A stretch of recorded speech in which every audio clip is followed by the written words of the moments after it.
ദേശീയപാതയ്ക്കായി കായംകുളം കായലിൽ മണിവേലിക്കടവ് ഭാഗത്ത് നടക്കുന്ന മണൽ ഖനനം താൽക്കാലികമായി നിർത്തിവെക്കാൻ ചെങ്ങന്നൂർ ആർഡിഒയ്ക്ക് രമേശ് ചെന്നിത്തല എംഎൽഎ നിർദ്ദേശം നൽകി.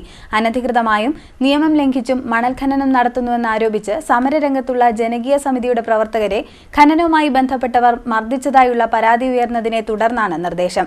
തിങ്കളാഴ്ച ഉദ്യോഗസ്ഥരുടെ യോഗം വിളിക്കാനും നിർദ്ദേശിച്ചു.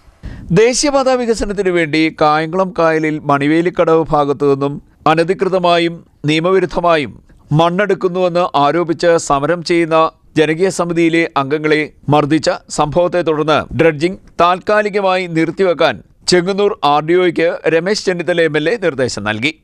തൽക്കാലം ഡ്രഡ്ജിംഗ് നിർത്തിവെക്കുക. തിങ്കളാഴ്ച താലൂക്ക് ഓഫീസ് വെച്ച് കൂടിയാൽ മതി. അങ്ങോട്ട് പോയി കൂടണ്ട.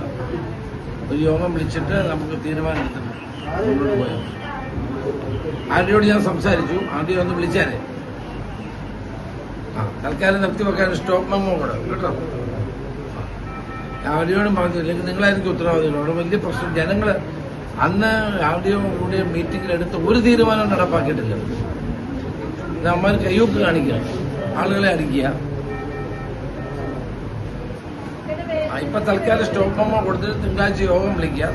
താലൂക്ക് ഓഫീസ് വെച്ച് വിളിക്കുക. വിളിച്ചിട്ട് തീരുമാനം എടുത്ത് പോട്ടെ. അവർ സഹകരിക്കാൻ തയ്യാറാണ്. പക്ഷെ ഒരു മര്യാദയില്ലാതാണ് ചെയ്യുന്നത്. ഉദാഹരണമായിട്ട് ആ പൊഴി കായംകുളം പൊഴിയെ ഇവിടുന്ന് മണ്ണെടുക്കാനാണ് പറഞ്ഞത്. അതെടുക്കത്തില്ല. കരിമണലുള്ള ശ്രദ്ധ എടുക്കുന്നു.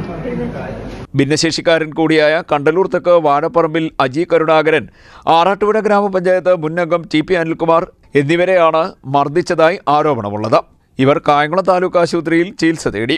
രമേശ് ചെന്നിത്തല എംഎൽഎ, ആറാട്ടുപുഴ ഗ്രാമപഞ്ചായത്ത് പ്രസിഡന്റ് മൈമൂനത്ത് ഭഗത്, സ്ഥിരസമിതി അധ്യക്ഷൻ ശ്യാംകുമാർ എന്നിവർ ആശുപത്രിയിൽ ഇവരെ സന്ദർശിച്ചു. തുടർന്നാണ് രമേശ് ചെന്നിത്തല എംഎൽഎ ഖനനം താൽക്കാലികമായി നിർത്തിവെക്കാൻ ചെങ്ങന്നൂർ ആർഡിഒയ്ക്ക് നിർദ്ദേശം നൽകിയത്.